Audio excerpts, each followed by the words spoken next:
Greetings, I'm Zumi Protocol. I've been a part of Anonymous for the past 6 years. Anonymous was born from a hacker culture which has evolved into a worldwide idea of freedom and global equality. With the help of social media, Anonymous gained volume and pace and exposed the flaws within our political and financial system to more and more people. They are waking up. They now see how corrupt our political system really is, and they can see the imbalance of our financial system. What we have in this country is a corporately owned government. Our environment and water supply is being raped in the name of share prices. Anonymous exists without borders, nationality, race, religion or gender. It is the living, breathing consciousness of the free world.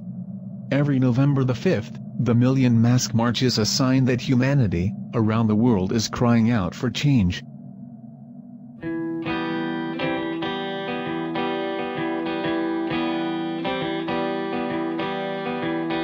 It's not even worth talking to them. It's honestly, what? They're not going to listen. They're stuck in this system. A system that is designed to make us believe that we have an illusion of choice. Puppet number 1, 2 or 3. Nah, mate. I don't agree with politicians. I have no time for politicians. Don't fall mist, don't get pissed, stay sober, don't sing the Royal Rover. To see them through. I'll say this afternoon that the rate of the grass to regrow this week rather than in a week's time is more important than us exercising our democratic right to freely assemble. Then shame on you, you are meant to be facilitating this process.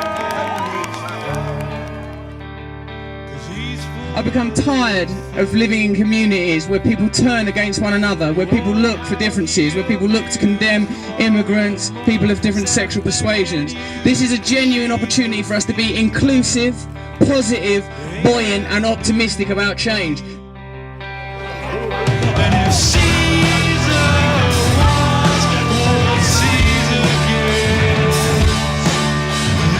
People have been infantilized, they've had the feeling of their own agency taken away from them, and most people do not recognize their own power. Most people don't believe that they have the ability to see what's going on and to change things, that they can speak up, that they can take action.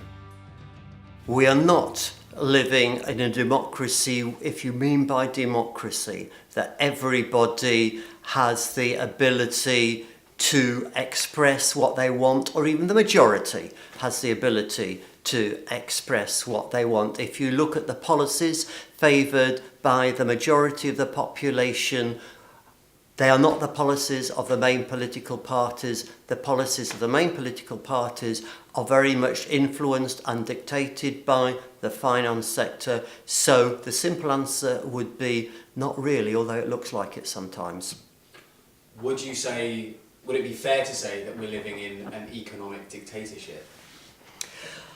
Well, the ideal model of free market economics depends on the assumption that everybody comes to the market with roughly equal financial wealth, and then you get all these benefits which they talk about in your Economics 101 courses. Now, in fact, that system very quickly degrades into something very, very unequal, where the power of individuals creates a virtual dictatorship. It's not as if we've totally lost habeas corpus, but certainly the world is ruled for the benefit of the 1% more than the benefit of the 99%.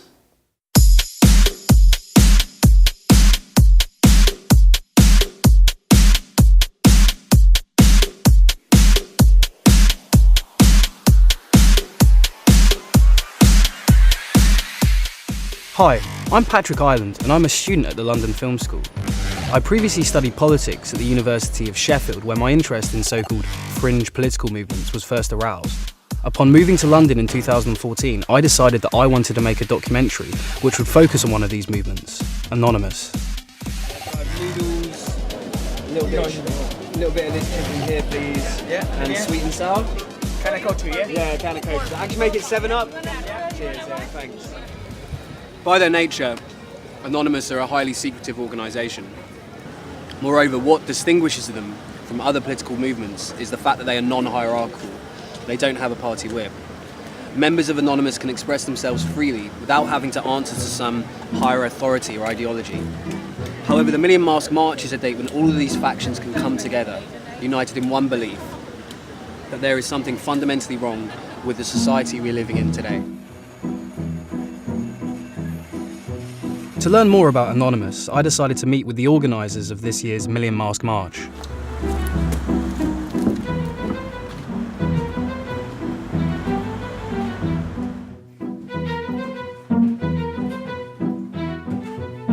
The good ideas, even if someone tries to censor them, they will never be forgotten.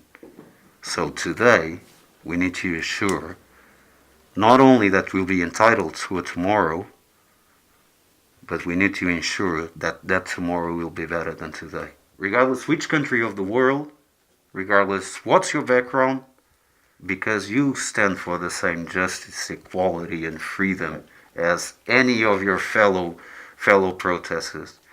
And you go to a march and you will see war refugees, you see poor people, you see the disabled, but you see rich people as well. You see leftists, you see people from the right, you see religious people, you see atheist people, you see people that are extremists, and people that sincerely don't care for nothing. But all have one thing in common. They hope better for humanity. Yeah, I would hope for around 10,000 people. 10,000? I would hope about that. Every year we will see the progress, and last year they reported on 2,500 people. I think, personally, that was over 5,000. So this year I think we've been promoting, not like last year, just before the march starting, we've been promoting for a whole year before that. So I think we can get much more people. I think the first thing to say is actually it's quite an important statement to make that Anonymous have a politics, because I think there is sometimes a tendency to dismiss Anonymous as chaotic, as a meme, as just a kind of insurrectionary fashion. And I think actually that's quite dangerous, and we saw that, you know, after the riots in 2011 when people decided that they weren't political. I think that maybe just because you don't understand the politics doesn't mean it's not political. So people don't go out and buy a mask for no reason. Anons always want to focus on the here and now. You know, what are the problems around us that we can see? Homelessness, inequality, poverty. You know, all these problems are visible to us. We don't need the abstraction of politics or of capitalism to understand them. We can see them, and therefore we should address them as human beings. Although insightful, meeting the organisers of the Million Mask March wasn't enough. I wanted to meet a face behind the mask and experience on a personal level what it means to be in Anonymous.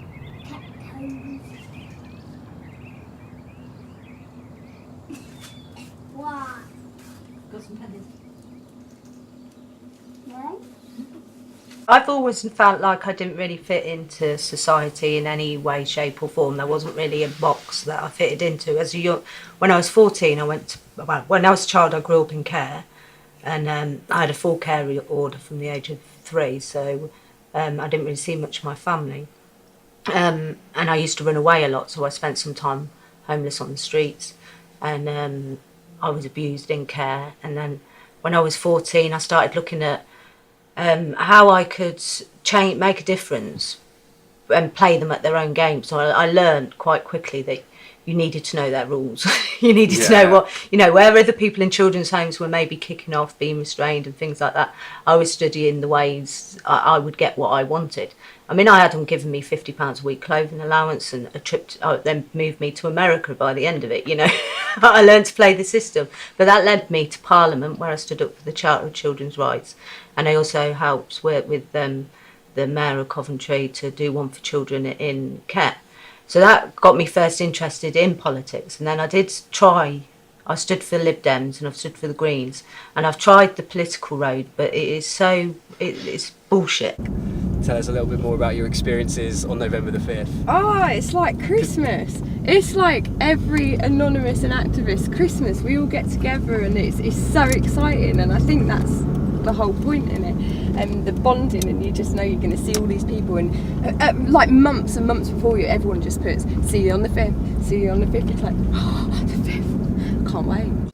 We'd go on protests, and we normally then marching for a specific topic. But at the Million Mass March, it's really just a bit of, we're here, nothing you can do about it. And we'll all have different issues that we're representing. But it's more of just two fingers up at the establishment, really. Running amok. Having a joke, having a laugh, getting together, talking, planning, plotting. We need some garlic, onions. Okay. Getting this? Alright, okay. £3. Onions, £3. It's not London prices. I'm used to this because I'm used to being like this. Thank you very much, mate. Cheers, mate. Thanks. Bye-bye. Bye. Bye-bye. Right, now we need to get some garlic. The first time we ever met, we were at, I can't remember, it was some march, it was a while ago. We were at this one march and the police had cordoned off like an area with ribbon. And I was messing around with it. I was like, we will not be held in, and playing with the ribbon. And I actually got it caught under a shopping trolley and tripped the person over. It happened to be me. What a choice of food. Your choice, I Hang on a minute. No, honestly, just forget about it. You believe we're slaves, right? Yeah. Well, we are slaves because, I mean, we've got, especially with the Tory government, who are always going on about welfare and things like that. If you have not got a choice of whether to work or not, you are a slave. Yeah. If it is compulsory that you work in order to get any money, you are a slave. There's no two ways about it. If you think of people as, it's like the people farm, we're livestock. Let's have We're all human. Behind the mask, we're all human.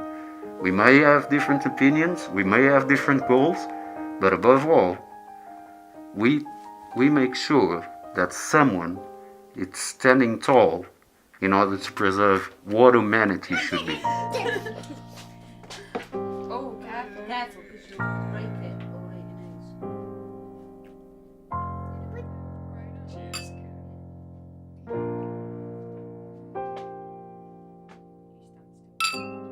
To revolution? To revolution. There we go.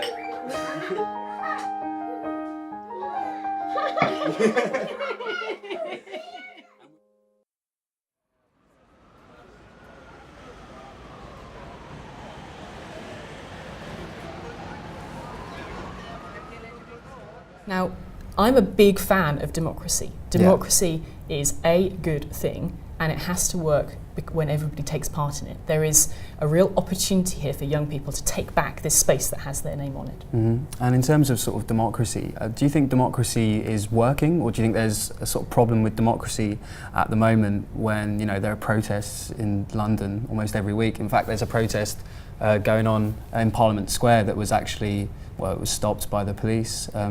I mean, do you think democracy is working when people are having to take to the streets to get their voices heard? And young people mostly as well.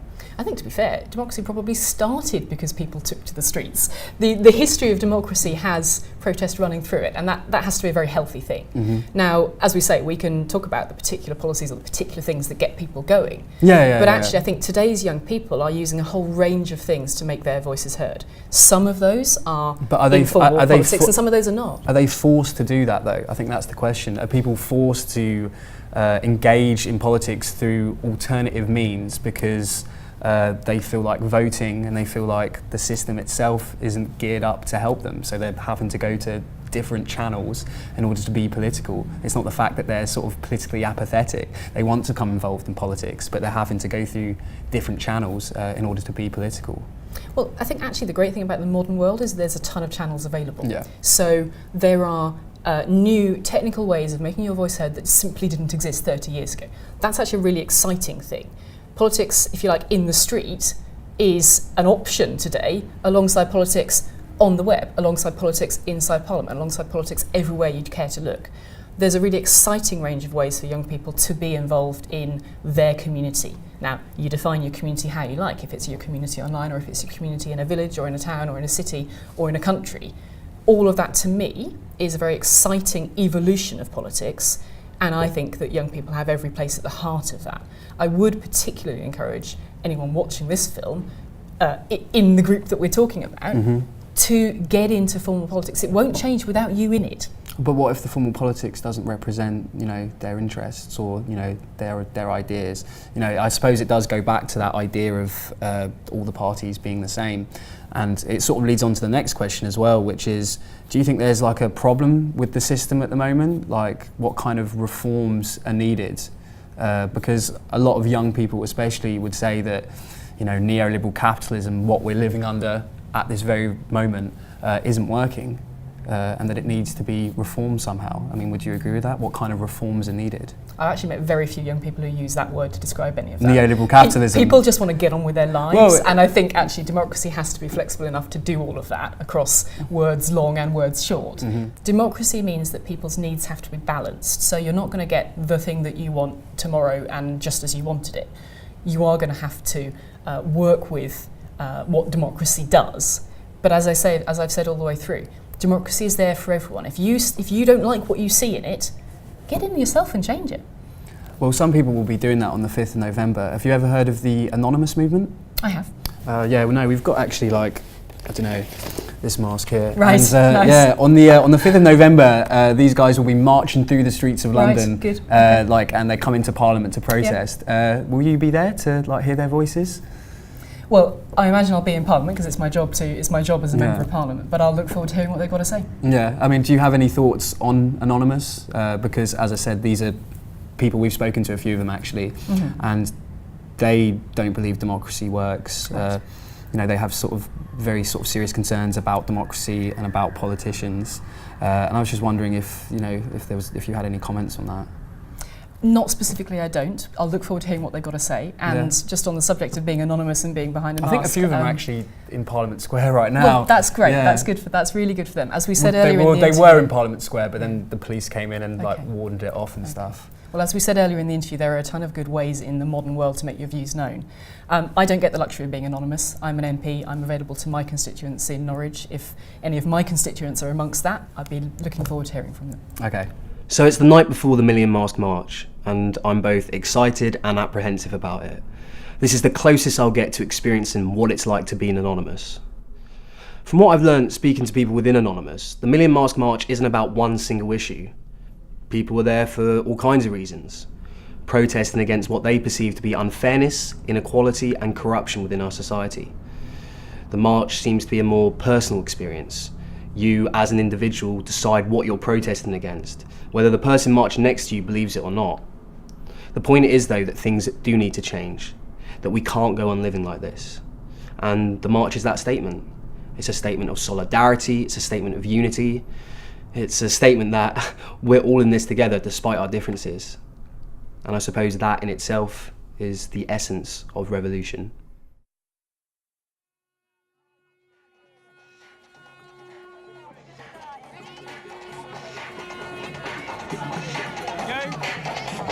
Are you ready? We're about to have a revolution.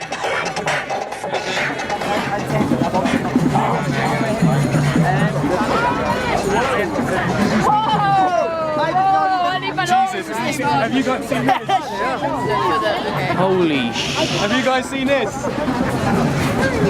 Oh my god, it's amazing. That's what the people look like.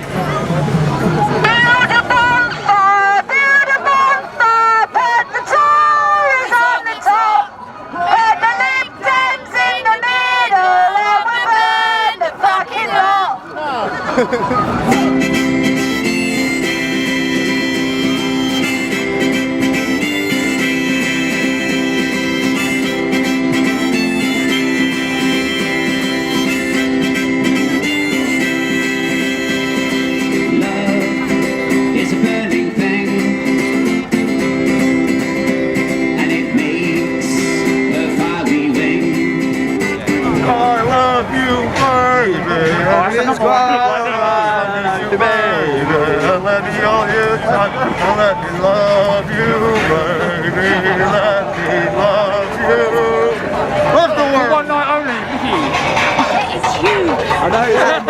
Just like music running past. That was it.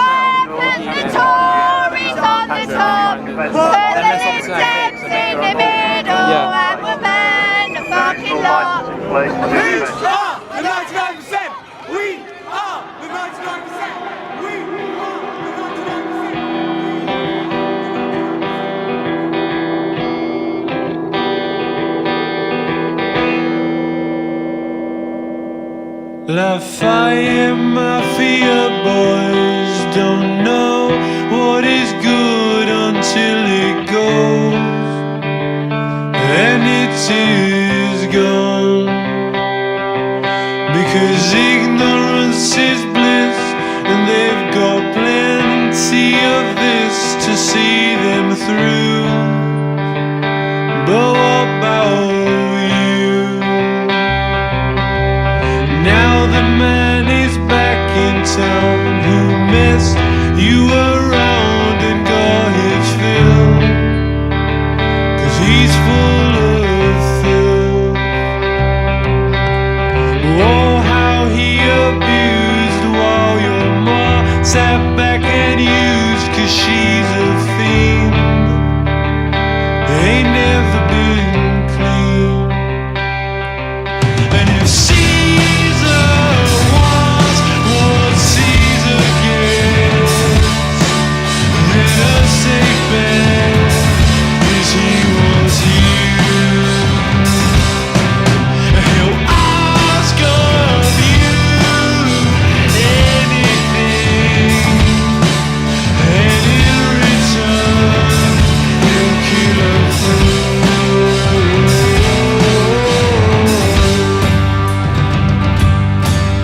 You're ruthless, youth inside.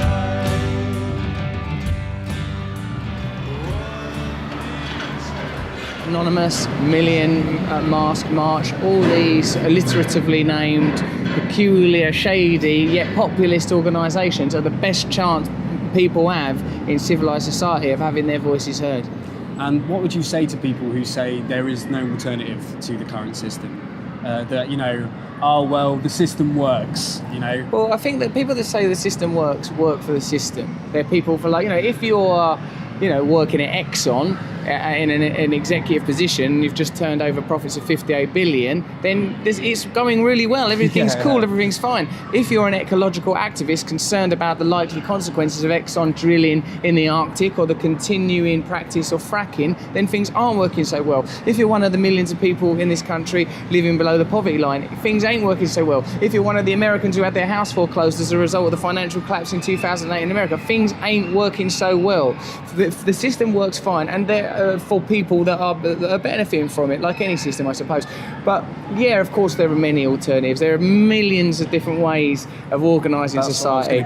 My point is, that any system that deconcentrates power is probably better for people today. We live in a situation where we live in a time where transparency is possible, where technological communication and participation is possible. My idea, I don't know, what I learned lately, listening to people who know more than me, was that collectivised, localised, decentralised authority is the way that we should go. And, you know, I think it's very hard for some people to imagine change coming about, especially the point you made about when you're voting for parties who don't represent you. So how can we change the system? Get involved yourself in anything that's affecting your life. Get involved with creative direct action. If you think you're paying too much rent, if you think your bank are hustling you for your mortgage, get involved with other people who feel the same. If you're like the people on the New Era estate in East London, they've organised themselves to confront a big private development firm, Westbrook, and they are winning. They are going to win. It's not because of a politician, an MP or a councillor. They can't do anything because they all work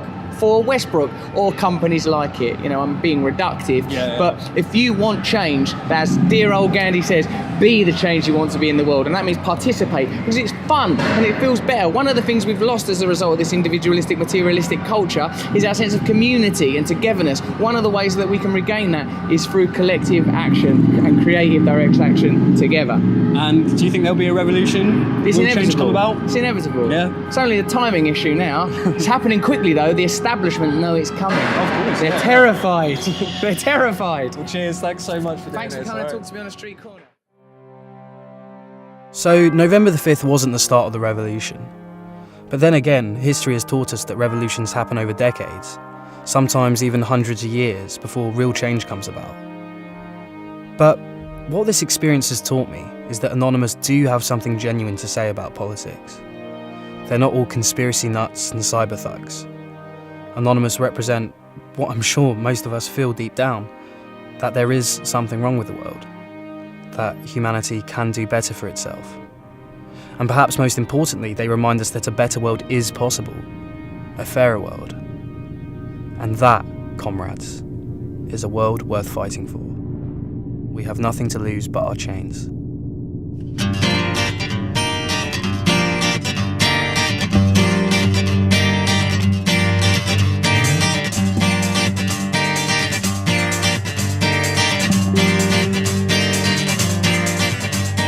Mama.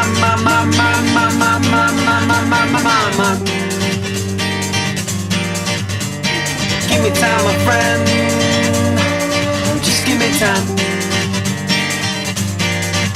I'm an energetic bastard. Watch out.